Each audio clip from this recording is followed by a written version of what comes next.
ਸਤਿ ਸ਼੍ਰੀ ਅਕਾਲ ਜੀ। ਦੇਸ਼ ਪ੍ਰਦੇਸ਼ ਲਾਈਵ ਦੇ ਵਿੱਚ ਤੁਹਾਡਾ ਬਹੁਤ-ਬਹੁਤ ਸਵਾਗਤ। ਬਹੁਤ ਖਾਸ ਸ਼ੋਅ ਹੈ। ਖਾਸ ਵਰਡ ਮੈਂ ਇਸ ਕਰਕੇ ਯੂਜ਼ ਕਰ ਰਿਹਾ ਕਿ ਅਸੀਂ ਪੰਜਾਬ 'ਚ ਬੈਠਦੇ ਹਾਂ ਔਰ ਬੜੀਆਂ ਖਬਰਾਂ ਸੁਣਦੇ ਹਾਂ। ਫੇਸਬੁੱਕ, YouTube ਮਾਧਿਅਮਾਂ ਰਾਹੀਂ ਗੱਲਾਂ ਜਾਣਨੀਆਂ ਚਾਹੁੰਦੇ ਹਾਂ ਕਿ ਉੱਥੇ ਦੇ ਹਾਲਾਤ ਕੀ ਨੇ। ਸਵਾ ਸਾਲ ਬਾਅਦ ਡਾਕਟਰ ਰਵੀ ਗਰਗ ਜੀ ਆਪਣੇ ਕੁਝ ਤਜਰਬੇ ਕੈਨੇਡਾ ਤੋਂ ਲੈ ਕੇ ਆਏ ਨੇ। ਇਹ ICCRC ਵੀ ਨੇ, ਇੱਥੇ ਰਹਿੰਦੇ ਨੇ, ਬੱਚੇ ਦੀਆਂ ਫਾਈਲਾਂ ਲਾਈਆਂ, ਉੱਥੇ ਭੇਜੇ। ਐਕਚੁਅਲ ਦੇ ਵਿੱਚ ਬੱਚਾ ਉੱਧਰ ਦੀਆਂ ਗੱਲਾਂ ਸੁਣ ਕੇ ਕਈ ਵਾਰ ਖੁਦ ਪਰੇਸ਼ਾਨ ਹੋ ਜਾਂਦਾ ਹੈ ਔਰ ਗਲਤ ਹੁੰਦਾ ਹੈ, ਗੁੰਮਰਾਹ ਹੁੰਦਾ ਹੈ, ਵੀਜ਼ਾ ਰਿਫਿਊਜ਼ ਕਰਾਉਂਦਾ ਹੈ। ਇਹ ਉੱਥੋਂ ਦੇ ਕੈਨੇਡਾ ਦੇ ਵਿੱਚ ਜਿਹੜੇ ਕਾਲਜਸ ਨੇ, ਉੱਥੋਂ ਦੇ ਕੰਮਕਾਰ ਦੇ ਹਾਲਾਤ ਨੇ, ਉੱਥੋਂ ਦਾ ਮਾਹੌਲ ਕੀ ਹੈਗਾ, ਉਹਦੇ ਬਾਰੇ ਅਪਡੇਟ ਜਿਹੜੀ ਹੈ ਤਾਜ਼ਾ ਲੈ ਕੇ ਆਏ ਨੇ। ਔਰ ਜਿਹੜੇ ਵਿਦਿਆਰਥੀਆਂ ਨੇ ਜਾਣਾ ਉਹਨਾਂ ਵਾਸਤੇ ਬਹੁਤ ਇੰਪੋਰਟੈਂਟ ਸ਼ੋਅ ਹੈ, ਚਾਹੇ ਤੁਹਾਡਾ ਵੀਜ਼ਾ ਆ ਵੀ ਗਿਆ ਜਾਂ ਤੁਸੀਂ ਅਪਲਾਈ ਕਰਨਾ ਹੈਗਾ, ਕਿਉਂਕਿ ਕਾਫੀ ਸਾਰੀਆਂ ਜਿਹੜੀਆਂ ਤਾਜ਼ੀ ਅਪਡੇਟਸ ਨੇ ICCRC ਹੋਣ ਦੇ ਨਾਤੇ ਇਹਨਾਂ ਕੋਲ ਨੇ। ਔਰ ਜਿਹੜਾ ਸਵਾ ਸਾਲ ਦੇ ਵਿੱਚ ਉੱਥੋਂ ਕੋਵਿਡ ਦੇ ਦੌਰਾਨ ਐਸੀਆਂ ਗੱਲਾਂ ਜਿਹੜੀਆਂ ਸਿੱਖੀਆਂ ਤੁਹਾਡੇ ਨਾਲ ਸਾਂਝੀਆਂ ਕਰਨਗੇ, ਜਿਨ੍ਹਾਂ ਦੇ ਨਾਲ ਇੱਕ ਵਿਦਿਆਰਥੀ ਸਕਸੈਸ ਹੋ ਸਕੇਗਾ। ਸੋ ਡਾਕਟਰ ਸਾਹਿਬ, ਸਵਾਗਤ ਸ਼ੋਅ ਦੇ ਵਿੱਚ ਵੀ ਔਰ ਭਾਰਤ ਦੇ ਵਿੱਚ ਵੀ ਪਹੁੰਚਣ ਦੇ।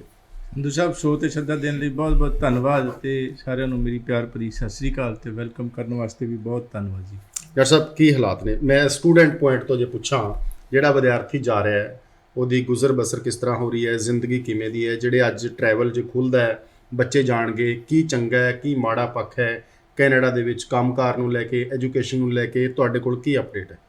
ਦੇਖੋ ਸੰਧੂ ਸਾਹਿਬ, ਸਭ ਤੋਂ ਪਹਿਲੀ ਗੱਲ ਤੁਹਾਨੂੰ ਮੈਂ ਹਿੰਟ ਦੇ ਤੌਰ 'ਤੇ ਦੱਸ ਰਿਹਾ ਵੀ ਆ ਪਿਛਲੇ ਕੋਈ ਹਫ਼ਤੇ ਪਹਿਲਾਂ ਦੀ ਗੱਲ ਹੈਗੀ ਹੈ ਕਿ ਜਿੰਨੇ ਵੀ ਜਿਹੜੇ ਕੈਨੇਡੀਅਨ ਐਕਸਪੀਰੀਅੰਸ ਕਲਾਸ ਦੇ ਵਿੱਚ ਬੱਚੇ ਸੀਗੇ, ਸਟੂਡੈਂਟਸ ਜਿਨ੍ਹਾਂ ਨੇ ਸਟੱਡੀ ਕੀਤੀ ਉੱਥੇ ਪੂਰੀ, ਉਸ ਤੋਂ ਬਾਅਦ 1 ਸਾਲ ਦਾ ਐਕਸਪੀਰੀਅੰਸ ਸੀਗਾ ਉਹ AB ਕੈਟੇਗਰੀ ਦੇ ਵਿੱਚ, ਜਿਨ੍ਹਾਂ ਦੇ 300 ਕੁਛ ਪੁਆਇੰਟ ਵੀ ਬਣਦੇ ਸੀ, ਜਿਨ੍ਹਾਂ ਦੀ ਲੱਗਦਾ ਸੀ ਉਮੀਦ ਜਿਹੜੀ ਹੈ ਦਿੱਕਤ ਆਏਗੀ PR ਦੇ ਵਿੱਚ, ਅਤੇ ਉਹ 400 ਬੜੇ ਹਾਈ ਪੁਆਇੰਟ ਜਾਂਦੇ ਸੀਗੇ ਅਤੇ ਉਹ ਸਾਰੇ ਉਹਨਾਂ ਨੇ ਪੁਆਇੰਟਾਂ ਨੂੰ ਛੱਡ ਕੇ 75 ਪੁਆਇੰਟ ਤੱਕ, ਜਿਹੜਾ ਕਿ ਇੱਕ ਰਿਕਾਰਡ ਹੈਗਾ ਅਨਐਕਸਪੈਕਟਡ, ਇੱਕ ਕਿਸਮ ਦੀ ਜਾਦੂ।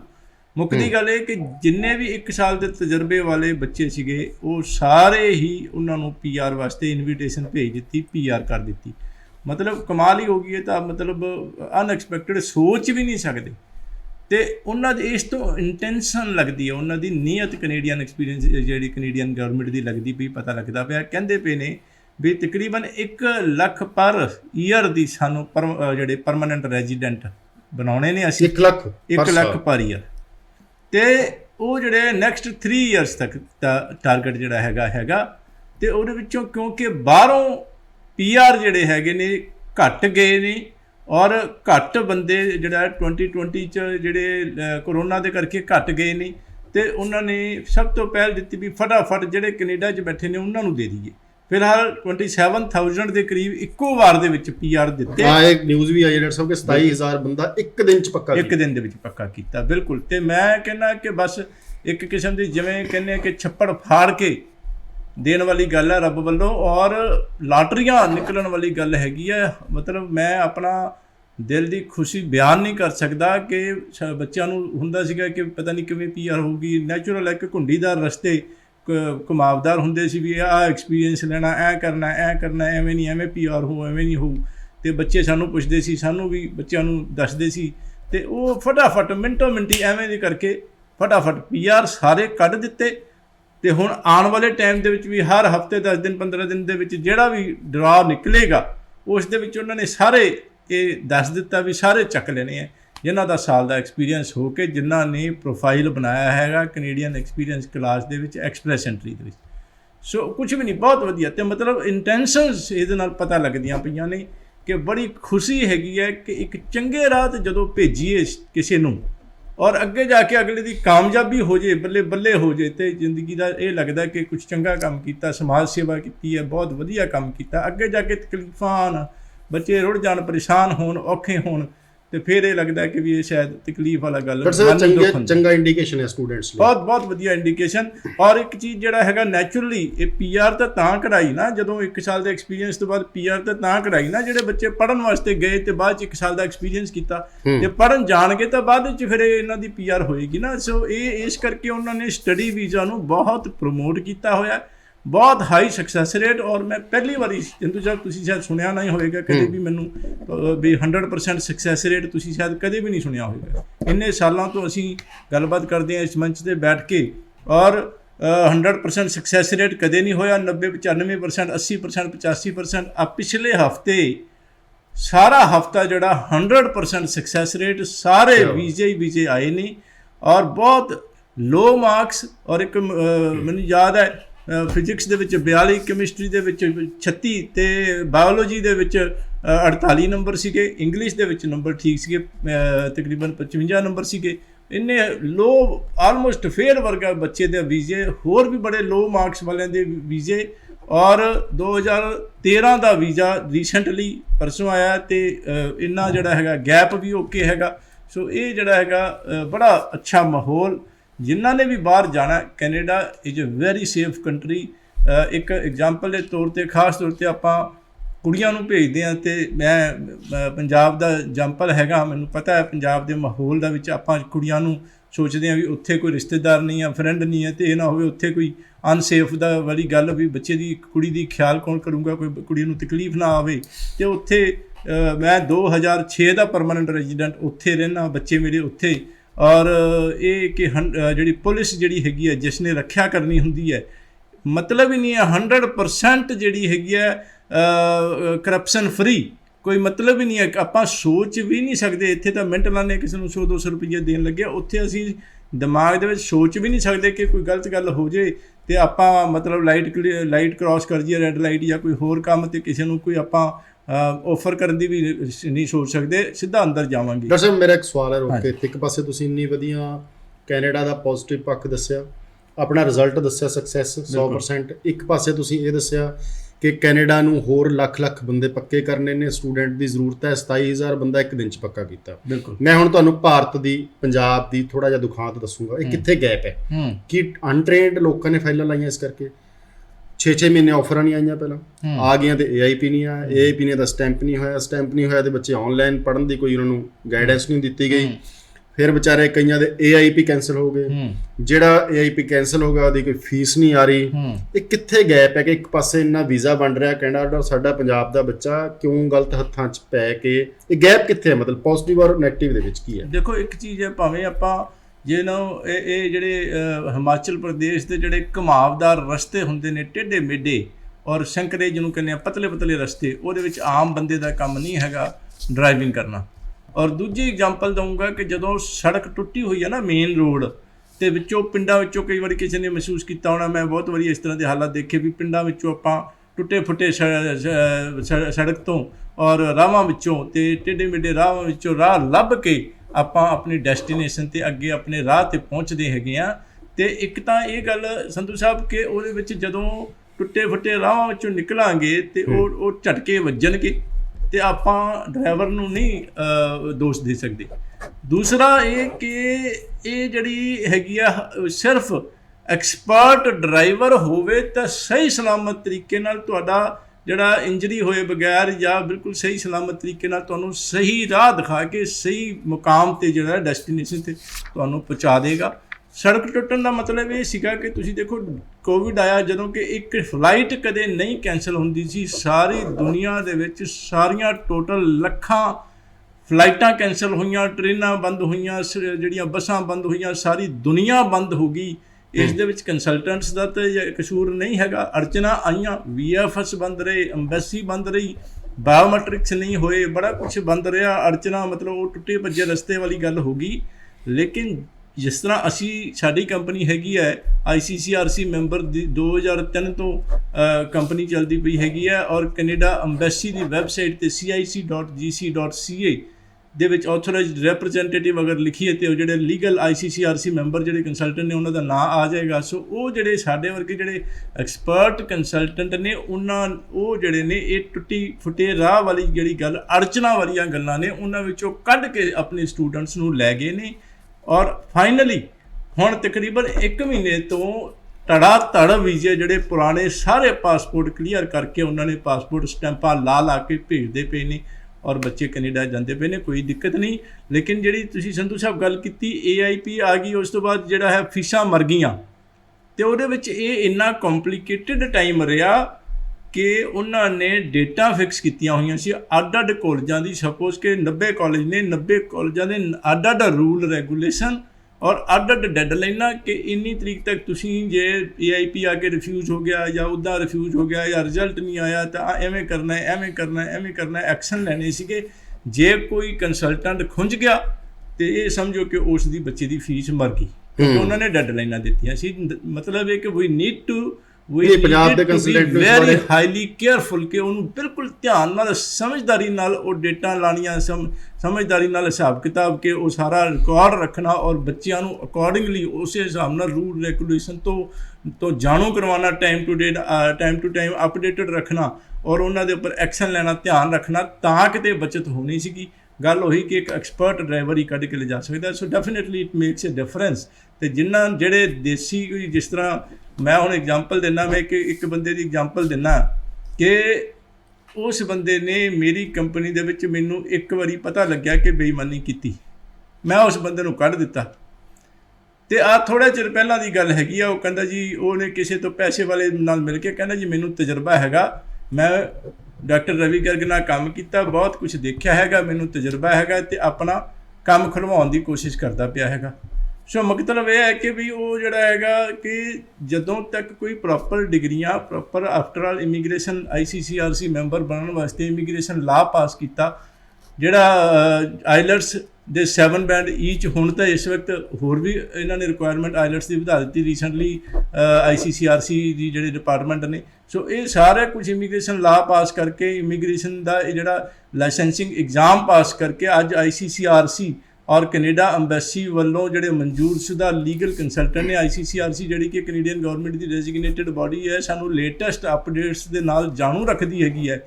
ਸੋ ਉਹ ਜਿਹੜੇ ਕੰਸਲਟੈਂਟ ਦੇ ਬਦਲੇ ਦੇ ਵਿੱਚ ਜਦੋਂ ਇਹੋ ਜਿਹੇ ਜਿਹਨੇ ਮੇਰੇ ਕੋਲੇ ਬੇਈਮਾਨੀ ਕੀਤੀ ਅਤੇ ਮੈਂ ਉਹਨੂੰ ਕੱਢ ਦਿੱਤਾ, ਇਹੋ ਜਿਹੇ ਬੰਦੇ ਜਦੋਂ ਕੰਮ ਕਰਨਗੇ ਤਾਂ ਫਿਰ ਉਹ ਨੈਚੁਰਲ ਹੈ ਕਿ ਨੀਮ ਹਕੀਮ ਖਤਰੇ ਜਾਣ ਦਾ ਮਤਲਬ ਮਾਰਨਗੇ, ਛੱਡਣਗੇ ਥੋੜ੍ਹੀ। ਡਾਕਟਰ ਸਾਹਿਬ, ਜੋ ਰਿਫਿਊਜ਼ ਹੋ ਗਏ ਜਾਂ ਫਰੈਸ਼ ਜਿਨ੍ਹਾਂ ਨੇ ਅਪਲਾਈ ਕਰਨਾ, ਅੱਜ ਅਸੀਂ ਮਾਰਚ 'ਚ ਬੈਠੇ ਹਾਂ, ਬਤੌਰ ICCRC ਮੈਂਬਰ ਕੋਈ ਗਾਈਡਲਾਈਨ ਜਾਰੀ ਕਰੋ ਜਾਂ ਉਹਨਾਂ ਨੂੰ ਦੱਸੋ ਕੋਈ ਟਿਪਸ। ਇਹ ਨਾ ਹੋਵੇ ਮਿਹਨਤ ਕੀਤੀ, AIP ਆ ਗਈ, 15 ਦਿਨਾਂ ਬਾਅਦ ਰਿਫਿਊਜ਼ ਹੋ ਗਈ। ਠੀਕ ਹੈ, ਮਾਰਚ 'ਚ ਬੈਠੇ ਮੈਂ ਪਹਿਲਾਂ ਵੀ ਕਿਹਾ ਕਿ ਰਿਫਿਊਜ਼ਡ ਜੋ ਹੋ ਚੁੱਕੇ ਉਹਨਾਂ ਲਈ ਜਾਂ ਜਿਨ੍ਹਾਂ ਨੇ ਫਰੈਸ਼ ਕੇਸ ਹੁਣ ਅਪਲਾਈ ਕਰਨੇ ਆ ਉਹਨਾਂ ਵਾਸਤੇ ਕੋਈ ਗੁਰਮੰਤਰ। ਬਿਲਕੁਲ, ਦੇਖੋ ਉਹੀ ਹੈ ਕਿ ਹਰ ਕੇਸ ਯੂਨੀਕ ਹੁੰਦਾ ਹੈਗਾ, ਲੇਕਿਨ ਹਾਲੇ ਇਸ ਵਕਤ ਮਈ ਇਨਟੇਕ ਵਾਸਤੇ ਇਹ ਲਾਓ ਕਿ ਤਕਰੀਬਨ ਕੋਈ 2 ਮਹੀਨੇ ਪਏ ਨੇ। 5-7 ਮਈ ਕਲਾਸ ਸਟਾਰਟ ਡੇਟ ਹੋਈ ਹੈ ਅਤੇ ਹਾਲੇ ਤਕਰੀਬਨ 2 ਮਹੀਨੇ ਪਏ ਨੇ ਅਤੇ ਅੰਬੈਸੀ ਦੇ ਵਿੱਚ ਇਮੀਡੀਏਟਲੀ ਫਾਈਲ ਲਾਈ ਜਾ ਸਕਦੀ ਹੈ, ਕੋਈ ਪ੍ਰੋਬਲਮ ਨਹੀਂ ਹੈ। ਜੇ ਮੰਨ ਲਓ ਕਿਸੇ ਦਾ ਰਿਜ਼ਲਟ ਮਈ ਇਨਟੇਕ ਵਾਸਤੇ ਨਹੀਂ ਆਉਂਦਾ ਅਤੇ ਸਿੰਪਲੀ ਜਿਹੜੀ ਇੱਕ ਰੂਲ ਹੁੰਦਾ ਹੈਗਾ ਕਿ ਕਾਲਜ ਨੂੰ ਕਹਿ ਦਿੰਦੇ ਆ ਕਿ ਵੀ ਡੈਫਰਮੈਂਟ ਕਰ ਦਿਓ, ਨੈਕਸਟ ਇਨਟੇਕ ਵਿੱਚ ਸੀਟ ਦੇ ਦਿਓ, ਸਤੰਬਰ ਦੇ ਵਿੱਚ ਸੀਟ ਦੇ ਦੇਣਗੇ ਅਤੇ ਆਪਾਂ ਐਮਬੈਸੀ ਨੂੰ ਅਪਡੇਟ ਕਰ ਦਾਂਗੇ ਕਿ ਸਰ ਤੁਸੀਂ ਜਿਹੜਾ ਹੈਗਾ 5 ਮਈ ਮੇਰੀ ਕਲਾਸ ਸਟਾਰਟ ਡੇਟ ਸੀਗੀ, ਤੁਸੀਂ ਮੈਨੂੰ ਰਿਜ਼ਲਟ ਨਹੀਂ ਦਿੱਤਾ, ਵੀਜ਼ਾ ਨਹੀਂ ਦਿੱਤਾ, ਇਸ ਕਰਕੇ ਜਿਹੜਾ ਮੇਰੀ ਸੀਟ ਹੈ ਜਿਹੜੀ ਡੈਫਰ ਹੋ ਗਈ ਹੈਗੀ ਹੈ ਸਤੰਬਰ ਦੇ ਵਿੱਚ, ਆਫਰ ਲੈਟਰ ਤੁਹਾਡੇ ਕੋਲ ਵੀ ਭੇਜਣ ਲੱਗੇ ਹੈਗੇ ਆ ਅਤੇ ਉਹ ਜਿਹੜਾ ਅਗਲੇ ਇਨਟੇਕ ਵਾਸਤੇ ਜਿਨ੍ਹਾਂ ਦਾ ਰਿਜ਼ਲਟ ਮਈ ਤੋਂ ਪਹਿਲਾਂ ਆ ਗਿਆ, 5 ਮਈ ਤੋਂ ਪਹਿਲਾਂ ਆ ਗਿਆ, ਉਹ ਮਈ 'ਚ ਪੜ੍ਹਨਗੇ, ਜਿਨ੍ਹਾਂ ਦਾ ਨਹੀਂ ਆਇਆ ਉਹ ਸਤੰਬਰ 'ਚ ਪੜ੍ਹਨਗੇ। ਅਤੇ ਉਹ ਅਗੇਨ ਕਿ ਧਿਆਨ ਦੇਣ ਵਾਲੀ ਗੱਲ ਹੈ, ਕਈ ਕਾਲਜਾਂ ਦੇ ਇਹ ਰੂਲ ਨੇ ਕਿ ਡੈਫਰਮੈਂਟ ਨਹੀਂ ਦਿੰਦੇ। ਜੇ ਰਿਫਿਊਜ਼ ਹੋ ਗਿਆ ਤਾਂ ਠੀਕ ਹੈ, ਨਹੀਂ ਤਾਂ ਉਹ ਡੈਫਰਮੈਂਟ ਨਹੀਂ ਦੇਣਗੇ। ਰਿਫਿਊਜ਼ ਹੋ ਗਿਆ ਅਤੇ ਰਿਫੰਡ ਦੇ ਦੇਣਗੇ। ਕਈ ਜਿਹੜੇ ਨੇ ਵਿਦਾਊਟ ਰਿਜ਼ਲਟ ਵੀ ਔਨਲਾਈਨ ਕਲਾਸਾਂ ਲਵਾ ਦਿੰਦੇ ਨੇ। ਕਾਲਜ ਕਹਿੰਦਾ ਹੈ ਕਿ ਤੁਸੀਂ ਔਨਲਾਈਨ ਕਲਾਸਾਂ ਲਾਓ, ਜੇ ਰਿਫਿਊਜ਼ ਹੋ ਗਿਆ ਤੁਹਾਨੂੰ ਵਾਪਸ ਦੇ ਦਾਂਗੇ।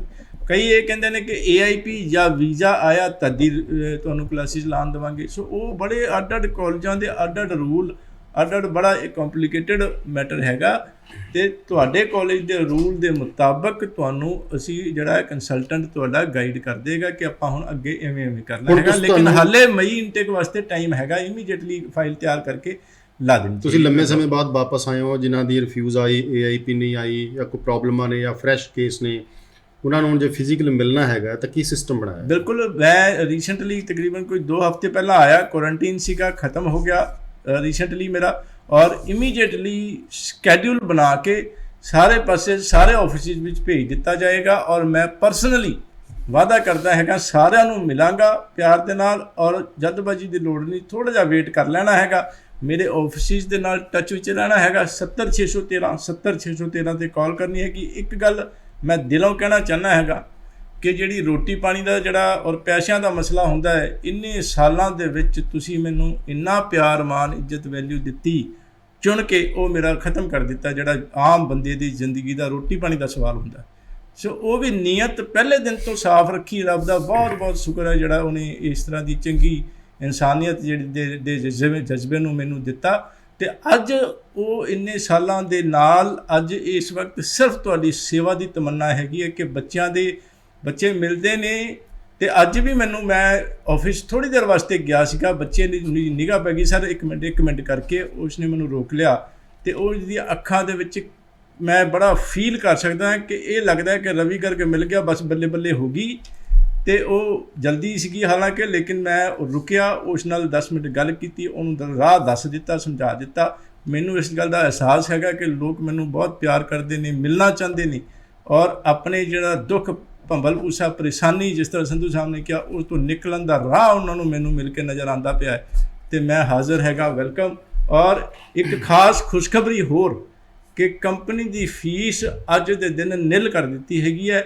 ਸਿਰਫ 2000 ਰੁਪਏ ਕਾਗਜ਼ ਪੱਤਰਾਂ ਦੇ ਖਰਚੇ, ਫੋਟੋ ਸਟੇਟ, ਹੋਰ ਸਾਰੀਆਂ ਚੀਜ਼ਾਂ ਦੇ, ਕੋਈ ਹਿਡਨ ਚਾਰਜਿਸ, ਰੱਬ ਨੂੰ ਹਾਜ਼ਰ ਨਾਜ਼ਰ ਮੰਨ ਕੇ 1 ਰੁਪਇਆ ਵੀ ਹਿਡਨ ਚਾਰਜਿਸ ਨਹੀਂ, ਔਰ ਫੀਸ ਨਿਲ, ਔਰ 100% ਓਨੈਸਟੀ, ਟਰਾਂਸਪੇਰੈਂਸੀ, ਐਕਸਪਰਟੀਜ਼ ਔਰ ਤੁਹਾਡੀ ਪਰਸਨਲ ਕੇਅਰ ਦੀ ਰੱਬ ਨੂੰ ਹਾਜ਼ਰ ਨਾਜ਼ਰ ਮੰਨ ਕੇ ਉਸ ਚੀਜ਼ ਦਾ ਵਾਅਦਾ। ਡਾਕਟਰ ਸਾਹਿਬ 2-3 ਮਿੰਟ ਸਾਡੇ ਕੋਲ ਬਚੇ ਨੇ। ਮੇਰਾ ਲਾਸਟ ਸਵਾਲ ਹੈ, ਮੈਂ ਵੀ ਨੈੱਟ 'ਤੇ ਪੜ੍ਹਿਆ ਜਿਹੜਾ ਡਰॉ ਸੀਗਾ ਸਸਕੈਚੁਅਨ ਦਾ, ਉਹ ਨਿਕਲਿਆ ਸੀ 75 ਪੁਆਇੰਟ ਦਾ।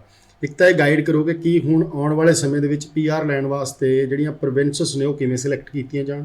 ਇੱਕ ਸਾਡੇ ਵਿਦਿਆਰਥੀ ਦੌੜ ਕਿਊਬਿਕ ਵੱਲ ਹੋ ਰਹੀ ਹੈ, ਕਿ ਉਹ ਸਹੀ ਹੈ ਜਾਂ ਗਲਤ ਹੈ?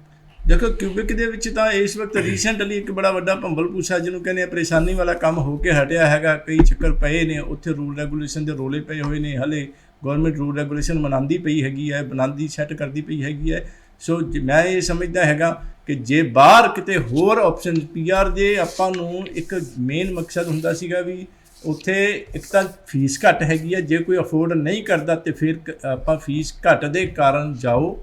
ਦੂਸਰਾ ਹੁੰਦਾ ਸੀਗਾ ਕਿ ਜੇ ਉੱਥੇ ਫਰੈਂਚ ਨਾਲ ਪੜ੍ਹ ਲੈਣ ਬੱਚੇ, ਉਹ ਵੀ ਇੰਟੈਲੀਜੈਂਟ ਬੱਚੇ ਪੜ੍ਹਨਗੇ, ਆਮ ਬੱਚਿਆਂ ਦਾ ਕੰਮ ਨਹੀਂ ਹੈ। ਉਹ 2 ਸਾਲ ਚੰਗੀ ਤਰ੍ਹਾਂ ਫਰੈਂਚ ਪੜ੍ਹਨਗੇ ਤਾਂ PR ਸੌਖੀ ਹੋਏਗੀ।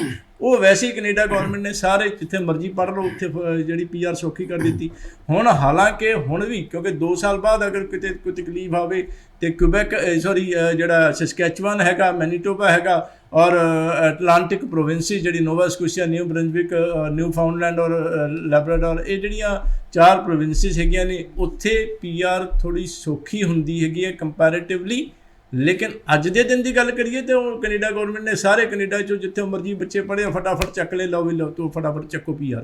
ਸੋ ਉਹ ਕੋਈ ਐਸੀ ਗੱਲ ਨਹੀਂ। ਫਿਰ ਵੀ ਜਿਵੇਂ ਬੈਟਰ ਹੈਗਾ ਕਿ ਉਹ ਡਬਲ ਸਾਈਡਡ ਦਾ ਮਤਲਬ, ਇੱਕ ਤਾਂ ਆਪਾਂ ਐਕਸਪ੍ਰੈਸ ਐਂਟਰੀ ਦੇ ਵਿੱਚ ਫੈਡਰਲ ਕੈਟੇਗਰੀ ਵਿੱਚ ਆਪਾਂ ਲਾ ਲੈਂਦੇ ਹਾਂ, ਔਰ ਦੂਸਰਾ PNP ਪ੍ਰੋਵਿੰਸ਼ੀਅਲ ਨੋਮਨੀ ਪ੍ਰੋਗਰਾਮ ਦੇ ਵਿੱਚ ਜਿੱਥੇ ਜਿਹੜੀ ਮੈਂ ਦੱਸੀਆਂ ਸਸਕੈਚੁਅਨ, ਮੈਨੀਟੋਬਾ ਔਰ ਐਟਲਾਂਟਿਕ ਪ੍ਰੋਵਿੰਸਿਸ ਦੇ ਵਿੱਚ PR ਹਮੇਸ਼ਾ ਵਾਸਤੇ ਸੌਖੀ ਰਹਿਣੀ ਹੈਗੀ ਹੈ, ਅਤੇ ਆਪਾਂ ਉਹ ਵਾਲੀਆਂ ਚੂਜ਼ ਕਰ ਲਈਏ ਤਾਂ ਜ਼ਿਆਦਾ ਬੈਟਰ ਹੈ। ਅਦਰਵਾਈਜ਼ ਅੱਜ ਦੇ ਮਾਹੌਲ ਨੂੰ ਦੇਖਦੇ ਹੋਏ ਕੋਈ ਐਸੀ ਗੱਲ ਨਹੀਂ, ਜਿੱਥੇ ਵੀ ਠੀਕ ਲੱਗਦਾ ਆਪਣਾ ਕੋਰਸ ਵਧੀਆ ਹੋਵੇ।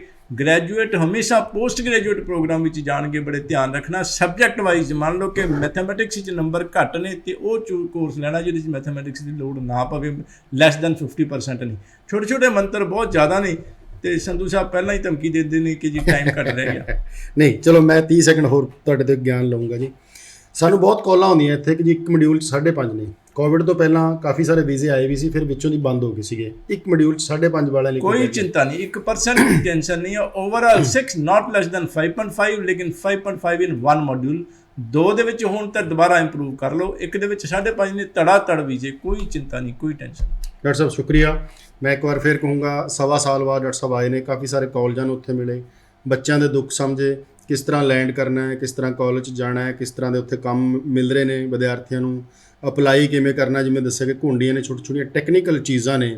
ਕਿਉਂਕਿ ਬਹੁਤ ਬੱਚੇ ਚੰਗੀਆਂ ਭਲੀਆਂ ਪ੍ਰੋਫਾਈਲਾਂ ਇਸ ਕਰਕੇ ਰਿਫਿਊਜ਼ ਹੋ ਗਈਆਂ, ਜਿਸ ਤਰ੍ਹਾਂ ਕਿਹਾ ਕਿ ਡਰਾਈਵਰ ਮਾੜਾ ਸੀ, ਮਾੜਾ ਕੰਸਲਟੈਂਟ ਚੁਣ ਲਿਆ।